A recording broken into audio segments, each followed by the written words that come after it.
What would it take to get somebody to completely deny every single instinct of survival and social behavior and cause the death of another person? What I'm about to show you is terrifying. It's the darkest side of psychology, and I'm going to show you what all of the experts completely missed.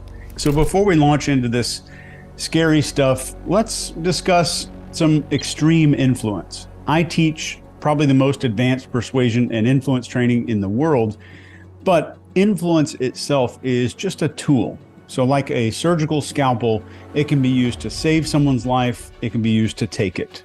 So a coach, a leader, a therapist, or maybe a parent could use the same influence skills to change someone's lives that a cult leader uses to ruin them. So when it comes to ethics, the tool is only a tool. Let me introduce you to Dr. Stanley Milgram. In 1961, Dr. Milgram did something that would change the world of psychology forever.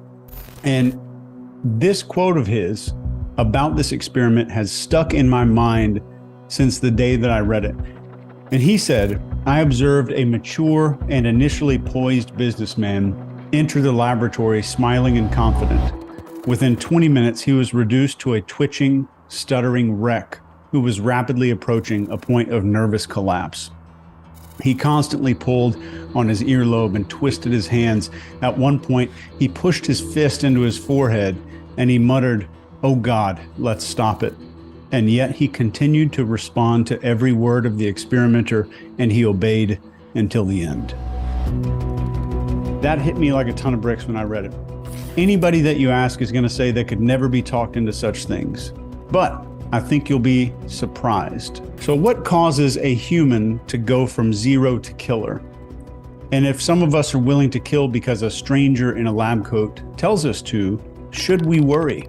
So what if, just like we have visual blind spots, we have behavioral blind spots, like maybe a small hole that allows a person to reach into our mind and start pulling some levers that they probably shouldn't have access to?